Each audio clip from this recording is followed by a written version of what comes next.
Hearts' derby record of late has been as solid as the Castle Rock, and a win would have guaranteed their place back at the top. Jim Duffy's main aim was to record his first derby win. Hearts were fired up, and so was Chris Reid, saving well from Adam. The breakthrough came after just 5 minutes, and it stunned Hibs' revamped defence. Poynton's build-up, the triangular move from Cameron to Fulton, and McCann teeing it up for Fulton after the pass from Robertson. What a terrific finish. 1-0 and a great start to the derby for Hearts. Stevie Fulton setting Tynecastle alight, and a great header. Hearts took just 5 minutes to add a second. Fulton's move from midfield, John Robertson's through ball coming off Sean Dennis, and Fulton's coolness on the ball giving him the chance to add number 2.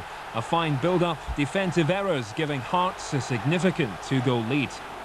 Hearts were guilty of taking their foot off the accelerator, and Hibs' first shot at goal came on the half-hour. Jackson's effort not powerful enough to test Rousset, and just before half-time, Hearts could have put the game beyond reach.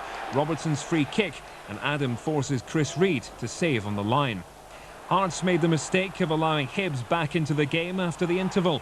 Andy Walker, who scored twice in his debut, added to his tally with a fine header, a vital lifeline for the bottom-place club.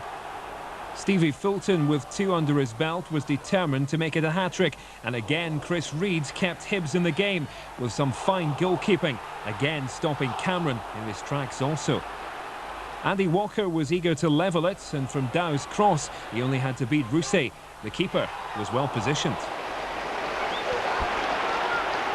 But Hibs came right back into the match on 66 minutes. Dow's cross into the path of McGinley, and a great drive beating Rousset. Reward for Hibs after taking the game to Hearts, and what a relief for Jim Duffy. Now here comes a chance for John Robertson, the Edinburgh Derby king, to get his name on the score sheet. But he'll look at that one and weep. There was already tears in Jim Jeffrey's eyes. And then came the final opportunity. Some great goalkeeping again from Chris Reid, but all square at full time.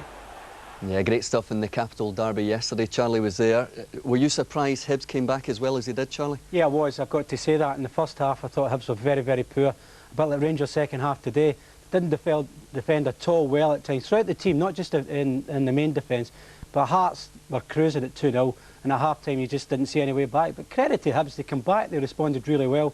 And again, Andy Walker scoring a goal. So James Duffy will be relieved, but at the same time, they could have maybe even thought about going on and winning this match. Let's have a look at the 4 goals, because Steve Fulton took both of his particularly well, didn't he? He was the best Hearts player in view. I love this build-up. It's a great move, great vision from McCann, and Fulton done ever so well. This is just bad defending. I've criticised Sean Dennis before. He'll know as an experienced player. There was no danger, and they've created it through, again, defensive errors. Rousset won't be pleased when he sees this. Andy Walker will be delighted. But from that moment, Jim, you just felt Hibs started to believe something was in store. And McGinley does what he does best, pops up in the box and gets himself an equaliser. So they were pleased to get out of there with a draw.